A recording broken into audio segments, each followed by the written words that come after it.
আসসালামু আলাইকুম ভিউয়ার্স, আপনারা জানেন গত কয়েকদিন ধরে বাংলাদেশে ভারী বৃষ্টিপাত হচ্ছে। তো চলুন এই সম্পর্কে বিস্তারিত জেনে আসা যাক।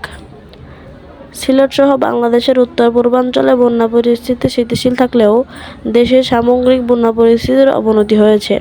পানি উন্নয়ন বোর্ডের বন্যা পূর্বাভাস ও সতর্ককরণ কেন্দ্র থেকে জানা গেছে, ৯টি নদীর ১৯টি পয়েন্টে পানি বিপদসীমার উপর দিয়ে প্রবাহিত হচ্ছে।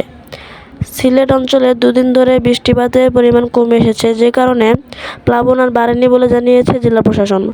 এই মুহূর্তে মোট ৯টি জেলা বন্যা কবলিত। সপ্তাহের শুরুতে সিলেট, সুনামগঞ্জ, নেত্রকোনা, মৌলভীবাজার, শেরপুর, নোয়াখালী এই ৬টি জেলা বন্যার পানিতে প্লাবিত হয়।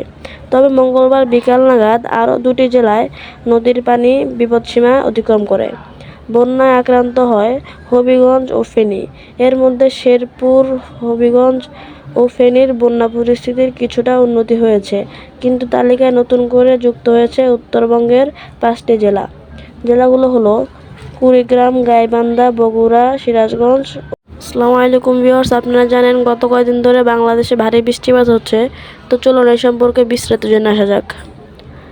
সিলেট সহ বাংলাদেশের উত্তর পূর্বাঞ্চলে বন্যা পরিস্থিতি স্থিতিশীল থাকলেও দেশের সামগ্রিক বন্যা পরিস্থিতির অবনতি হয়েছে। পানি উন্নয়ন বোর্ডের বন্যা পূর্বাভাস ও সতর্ককরণ কেন্দ্র থেকে জানা গেছে, ৯টি নদীর ১৯টি পয়েন্টে পানি বিপদসীমার উপর দিয়ে প্রবাহিত হচ্ছে। সিলেট অঞ্চলে দুদিন ধরে বৃষ্টিপাতের পরিমাণ কমে এসেছে, যে কারণে প্লাবন আর বাড়েনি বলে জানিয়েছে জেলা প্রশাসন। এই মুহূর্তে মোট ৯টি জেলা বন্যা কবলিত। সপ্তাহের শুরুতে সিলেট, সুনামগঞ্জ, নেত্রকোনা, মৌলভীবাজার, শেরপুর, নোয়াখালী এই ৬টি জেলা বন্যার পানিতে প্লাবিত হয়। তবে মঙ্গলবার বিকাল নাগাদ আরও ২টি জেলায় নদীর পানি বিপদসীমা অতিক্রম করে। বন্যায় আক্রান্ত হয় হবিগঞ্জ ও ফেনী। এর মধ্যে শেরপুর, হবিগঞ্জ ও ফেনীর বন্যা পরিস্থিতির কিছুটা উন্নতি হয়েছে, কিন্তু তালিকায় নতুন করে যুক্ত হয়েছে উত্তরবঙ্গের ৫টি জেলা।